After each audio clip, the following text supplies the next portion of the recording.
नमस्ते बच्चों, मेरा नाम गोस्वामी हेमाली है और मैं आपकी हिंदी अध्यापिका हूँ from Saraswati group of education. How are you everyone? Fine. Now student, already हमने हमारा चैप्टर 1 थे, उसके 3 सेशन देख लिए। सेशन नंबर 1 में हमने हमारी काव्य पंक्ति समझी थी। सेशन नंबर 2 में हमने हमारे क्वेश्चन आंसर किए थे और सेशन नंबर 3 में हमने हमारी पाठमाला की थी। नाउ आज सेशन नंबर 4 में हम क्या करने जा रहे हैं? सेशन नंबर 4 में हम लोग हमारी अभ्यास पुस्तिका है उसको कंप्लीट करने जा रहे हैं। हमारी अभ्यास पुस्तिका, राइट, अभ्यास पुस्तिका है यानी कि हमारी वर्कबुक। और साथ साथ आपको इस बार चैप्टर 1 कंप्लीट होगा। जब भी कोई भी चैप्टर कंप्लीट होगा और साथ ही साथ उसकी वर्कशीट भी आएगी, राइट। नाउ स्टूडेंट, अभी हम लोग क्या करते हैं कि इस अभ्यास पुस्तिका का मैं आपको एक वीडियो बताऊंगी। दैट मीन्स कि उस वीडियो में ही इस अभ्यास पुस्तिका को हम लोग सोल्व करेंगे, राइट। क्वेश्चन 1 क्या है, क्वेश्चन 2 क्या है, क्वेश्चन 3 क्या है, सारे के सारे क्वेश्चन पेज नंबर 5, 6 और 7, राइट, वो हम लोग हमारे इस वीडियो में देखेंगे और समझेंगे कि कैसे हमारे क्वेश्चन है उसको सोल्व करना है। डन। नाउ स्टूडेंट, तो टाइम वेस्ट नहीं करते, पहले हम लोग वीडियो देख लेते हैं, फिर अगर समझना है तो हम लोग समझेंगे, राइट। तो स्टूडेंट देखते हैं हम हमारा वीडियो। तो स्टूडेंट, आज हम हमारी अंकुर पाठमाला 3 उसमें हम लोग अभ्यास पुस्तिका हमारी बाकी है, राइट, यानी कि हमारी वर्कबुक। उसमें चैप्टर नंबर 1 सीखो जो हमने किया है, राइट। डन स्टूडेंट, अभ्यास पुस्तिका हम करेंगे तो सबसे पहले हमारा अभ्यास पुस्तिका में फर्स्ट क्वेश्चन है कि कविता पूरी कीजिए, यानी कि हमारी ये जो काव्य पंक्ति है उसको हमें पाठमाला में से देख देख के लिखना है, राइट। तो देखो यहाँ पर मैंने ये पूरी काव्य लिखी है, एक बार हम लोग रीड भी कर लेते हैं ताकि हमें ये याद आ जाए, राइट। फूलों से नित हंसना सीखो, भौरों से नित गाना, फूलों से नित हंसना सीखो, भौरों से नित गाना, तरु की झुकी डालियों से नित सीखो शीस झुकाना, सीख हवा के झोंकों से लो कोमल भाव जगाना, सीख हवा के झोंकों से लो कोमल भाव जगाना, दूध और पानी से सीखो मिलना और मिलाना, दूध और पानी से सीखो मिलना और मिलाना, सूरज की किरणों से सीखो जगना और जगाना, सूरज की किरणों से सीखो जगना और जगाना, लता और पेड़ों से सीखो सबको गले लगाना, लता और पेड़ों से सीखो सबको गले लगाना, यानी कि हमें क्या करना है कि हमें सारे जो हमने इसमें देखा कि फूल से हम क्या सीख सकते हैं, भौरों से हम लोग क्या सीख सकते हैं, तरु की डालियों से हम लोग क्या सीख सकते हैं, राइट। तो ये काव्य हमें सब कुछ ये सिखाता है कि प्रकृति की हर एक चीज़ है जो हमें कुछ ना कुछ सिखाती है। डन। तो हमारा फर्स्ट क्वेश्चन यही था अभ्यास पुस्तिका में कि हमें इस काव्य पंक्ति को पूर्ण करना था। बार बार इसलिए रीड करवा रही हूँ ताकि हम लोगों को ये काव्य पूरी तरीके से याद हो जाए। इसमें से कोई भी क्वेश्चन हो या तो काव्य पंक्ति पूर्ण करनी हो, ऐसा क्वेश्चन हो तो भी वो हमें आसानी से आ जाए। इसलिए इस काव्य को बहुत ध्यान से रीड करना है और पूरा दिन घर में गुनगुनाते रहना है ताकि जैसे हम लोगों को सॉन्ग्स कैसे याद रह जाते हैं, राइट, पिक्चरों के सॉन्ग्स, कार्टून के सॉन्ग्स, वैसे ही हमें ये सॉन्ग भी, ये कविता भी हमें याद हो जाए, राइट। नाउ देखते हैं क्वेश्चन नंबर 2। तो क्वेश्चन नंबर 2 हमारा ये था कि कौन क्या सीखता है, रेखा खींचकर मिलान कीजिए। तो यहाँ देखो मैंने रेखा नहीं खींची है बट उसके सही आंसर आप लोगों को दिए हैं। आपको क्या करना है, रेखा खींचकर मिलान करना है अभ्यास पुस्तिका में, राइट। चाहे तो आप लोग उसको क्रॉस कर सकते हैं, नहीं तो 1 2 3 एक साइड, यहाँ पर 1 2 3 लिख सकते हैं और यहाँ पर ABCD, और जिसके सामने जो आंसर है वो लिख सकते हैं, राइट। नाउ स्टूडेंट देखो, जैसे कि मैंने इसमें डायरेक्ट आंसर दिए हैं। फूल से हम क्या सीख सकते हैं? यस ऑफ कोर्स, हंसना। फूल से हम लोग क्या सीख सकते हैं? हंसना। भौरा, भौरा हमें क्या सिखाता है? तो भौरा हमें गाना सिखाता है। वैसे ही तरु की झुकी डालिया, राइट, यहाँ पर डालिया है, डलिया नहीं बट डालिया। तो तरु की झुकी डालिया हमें क्या सिखाती है? तरु की झुकी डालिया यानी कि पेड़ की, वृक्ष की डालिया, वो हमें शीश झुकाना सिखाती है। क्या झुकाना? शीश झुकाना। फिर है हवा, तो हवा हमें क्या सिखाती है? कोमल भाव जगाना। हवा हमें क्या सिखाती है? कोमल भाव जगाना। हवा जब हमें छूती है तो हमें एक कोमल एहसास होता है, राइट। फिर है दूध और पानी, तो दूध और पानी क्या सिखाते हैं हमें? मिलना और मिलाना। जैसे कि दूध और पानी को हम लोग मिक्स कर देंगे तो फिर हम लोग उसको आसानी से अलग कर सकते नहीं हैं, राइट। तो दूध और पानी हमें मिलना और मिलाना सिखाते हैं। फिर है सूर्य की किरणें, तो सूर्य की किरणें हमें क्या सिखाती है? जगना और जगाना। सूर्य की किरणें हमें जगना और जगाना सिखाते हैं, राइट। और लता और पेड़, लता यानी कि बेल, राइट, तो वो हमें सबको गले लगाना सिखाती है, राइट। तो ये था हमारा क्वेश्चन नंबर 2, हमें कौन क्या सिखाता है। तो जैसे कि मैंने कहा कि मैंने यहाँ पर सारे सही आंसर लिखे हैं। चाहे तो आप उसके 1 2 3 नंबर ABC नंबर देख के यहाँ पर ऐसा लिख सकते हैं कि 1, उसके सामने जो भी ABCD जो भी आता है वो आप लिख सकते हैं। डन, इस तरीके से आप लोग कर सकते हैं। नाउ देखते हैं question number 3, most important question.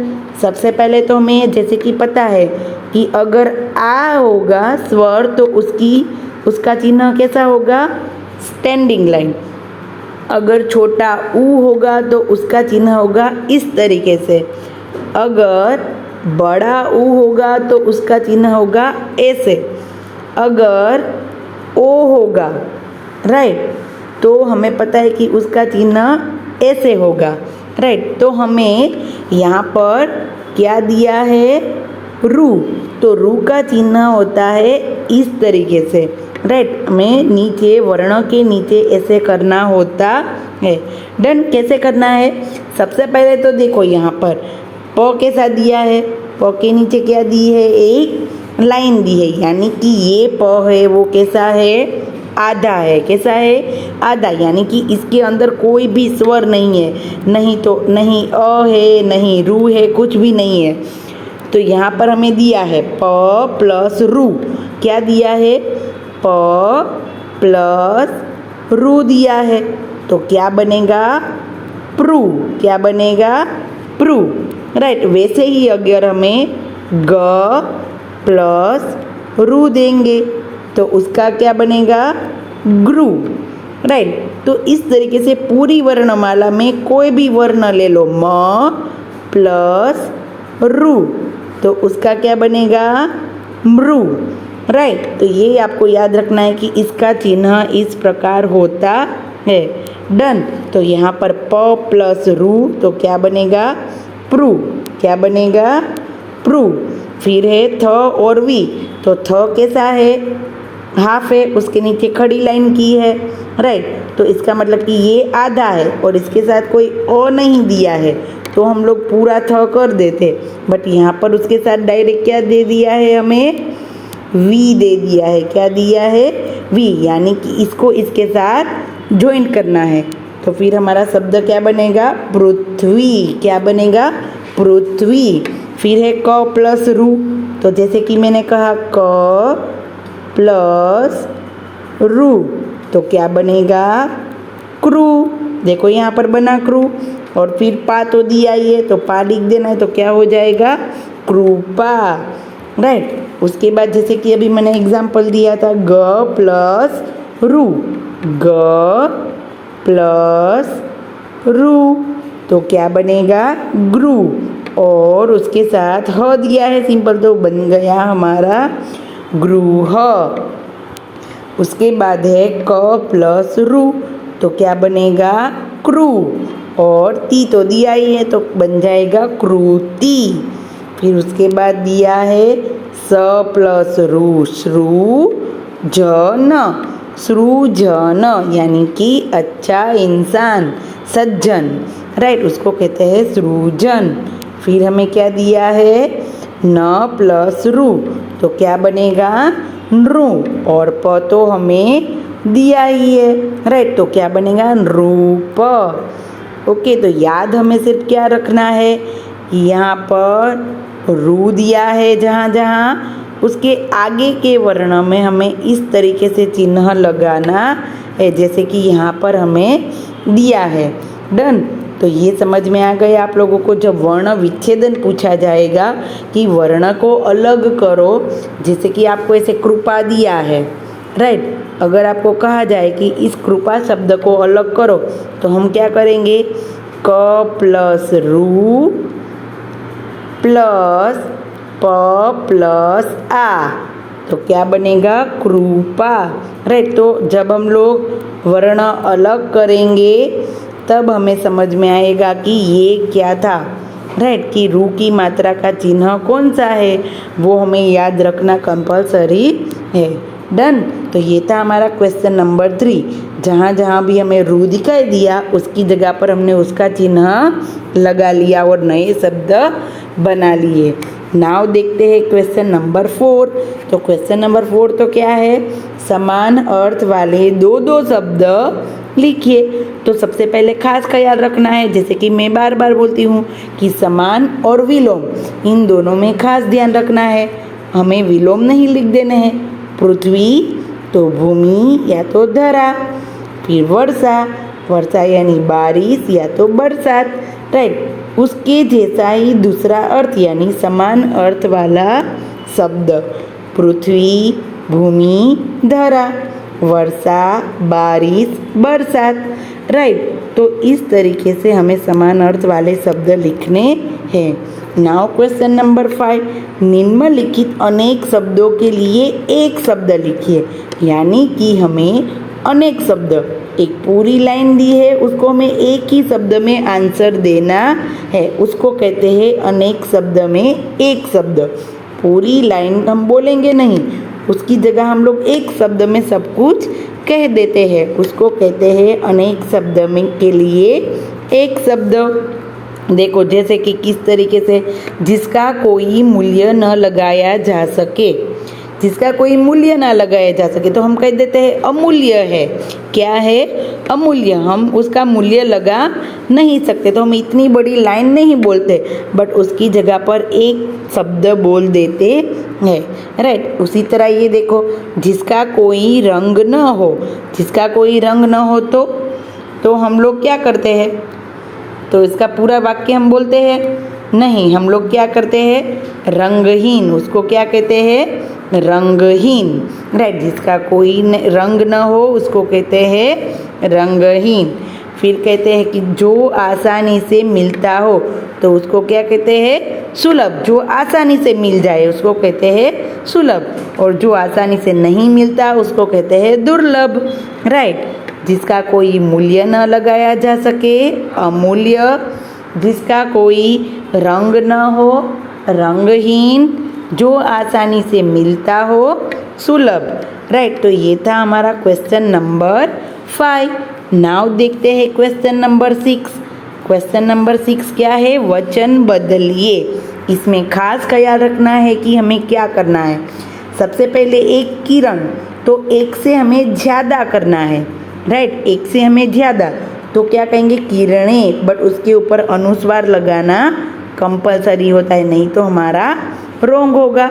फिर हम देखते हैं कि भौरा, हम करेंगे भौरे, बहुत सारे भौरे हैं तो उसके ऊपर मात्रा भी लगेगी और अनुस्वार भी लगेगा, राइट। उसी तरीके से जब लता, तो लते तो नहीं कहते हम लोग, हम क्या कहते हैं? लताए। क्या कहते हैं? लताए। तो ए के ऊपर अनुनासिक लगाना कंपलसरी है, नहीं तो हमारा रॉन्ग हो जाएगा। राइट। फिर है वस्तु, तो वस्तुएं। राइट। तो खास हमें ये दोनों चीज़ें याद रखनी है। अगर ए करके बहुवचन होता है तो उसके ऊपर अनुस्वार होता है, अगर इस ए की तरह होता है तो उसके ऊपर अनुनासिक लगाना कंपलसरी है। राइट। किरण, किरणे, भौरा, भौरे, लता, लताए, वस्तु, वस्तुएं। राइट। तो ये था हमारा वचन बदलो, यानी कि एक वचन का बहुवचन, सिंगल का प्लूरल।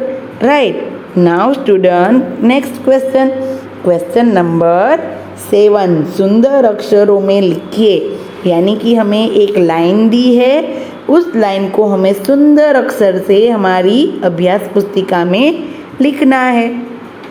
और वो लाइन क्या है? जीना उसी का जीना है जो दुख में भी मुस्काते हैं। राइट। जीना उसी का जीना एक अच्छा सा स्लोगन है। जीना किसे किया कहते हैं? कि जो दुख में भी मुस्कुराते हैं। राइट। उसको जीना कहते हैं। यानी कि हम लोग कहते हैं ना कि એને તો એવું જીવવું કે ગમે તેવું દુઃખ હોય તો પણ એ હસતા જ હોય। રાइट। वैसे ही जीना उसी का जीना है जो दुख में भी मुस्कुराते हैं। डन। नाउ स्टूडेंट, नेक्स्ट और लास्ट क्वेश्चन हमारा, क्वेश्चन नंबर 8। हमें फूलों से क्या क्या मिलता है? तो यस, हमें फूलों से क्या क्या मिलता है? सबसे पहले तो हमें ये पता है कि फूल हमारे लिए कितने ज़रूरी है। हम लोग फूलों का कैसे कैसे उपयोग करते हैं? घर को सजाने में, भगवान को चढ़ाने में। राइट। तो हमें फूलों से सुगंध, इत्र यानी कि हम लोग स्प्रे करते हैं, वो कई फूलों से बनते हैं। खाद्य पदार्थ यानी कि हम लोग पीते हैं ना रोज़ फ्लेवर। राइट। तो वो भी हमें फूलों से कहीं ना कहीं मिलती है। औषधियाँ, कई ऐसे फ्लावर है जो औषधि के रूप में भी, औषधि यानी कि दवाइयों के रूप में भी यूज़ की जाती है। फूलों के पौधे लगाने से उस क्षेत्र की सुंदरता बढ़ जाती है। मोस्ट इम्पोर्टेंट बात कि फूल जब हम लोग हमारे आंगन में या तो हमारे गार्डन में लगाते हैं तो वहाँ की यानी कि उस क्षेत्र की सुंदरता बढ़ जाती है। राइट। तो हमें फूलों से क्या क्या मिलता है? तो हमें फूलों से सुगंध, इत्र, खाद्य पदार्थ, औषधि मिलती है। फूलों के पौधे लगाने से उस क्षेत्र की सुंदरता बढ़ जाती है। राइट। तो ये था हमारा क्वेश्चन नंबर 8। तो थैंक यू स्टूडेंट। तो स्टूडेंट, देखा आपने वीडियो, अभ्यास पुस्तिका हमारी कंप्लीट हो गई। खासकर उसमें क्वेश्चन नंबर 3, क्वेश्चन नंबर 3 आपको थोड़ा सा ध्यान से समझना है। उसमें हमें क्या कहा गया है कि रू की मात्रा होती है जो उसका चिन्ह लगाना है।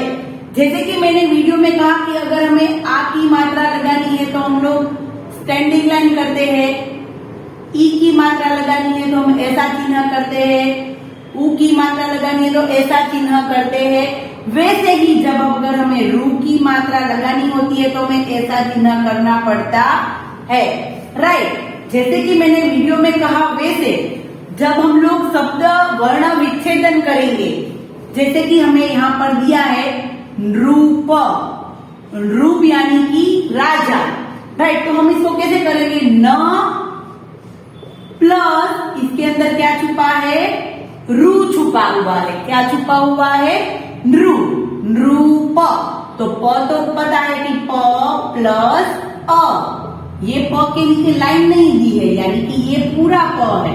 तो हमेशा हमें पता है कि कोई भी व्यंजन क, ख, कोई भी व्यंजन हम लोग लेंगे तो उन सबके साथ अ जुड़ा हुआ होता है।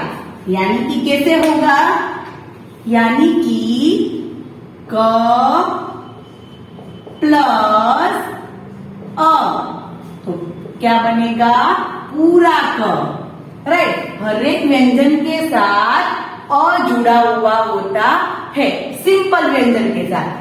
अगर यहां पर हमें दिया है ऐसे माला, राइट, तो आप कहेंगे कि दीदी इसमें अ छुपा हुआ है, नहीं, इसमें क्या छुपा है, म प्लस आ छुपा हुआ है, माँ। तो म प्लस आ प्लस ल प्लस आ, राइट, माला। डन।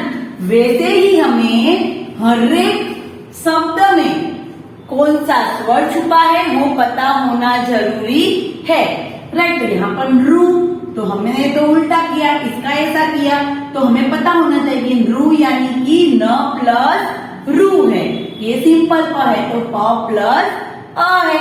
अगर आपको ऐसा दे जाए मृग, मृग यानी कि हिरण, क्या होगा, हिरण, तो इसका क्या होगा, म प्लस रू।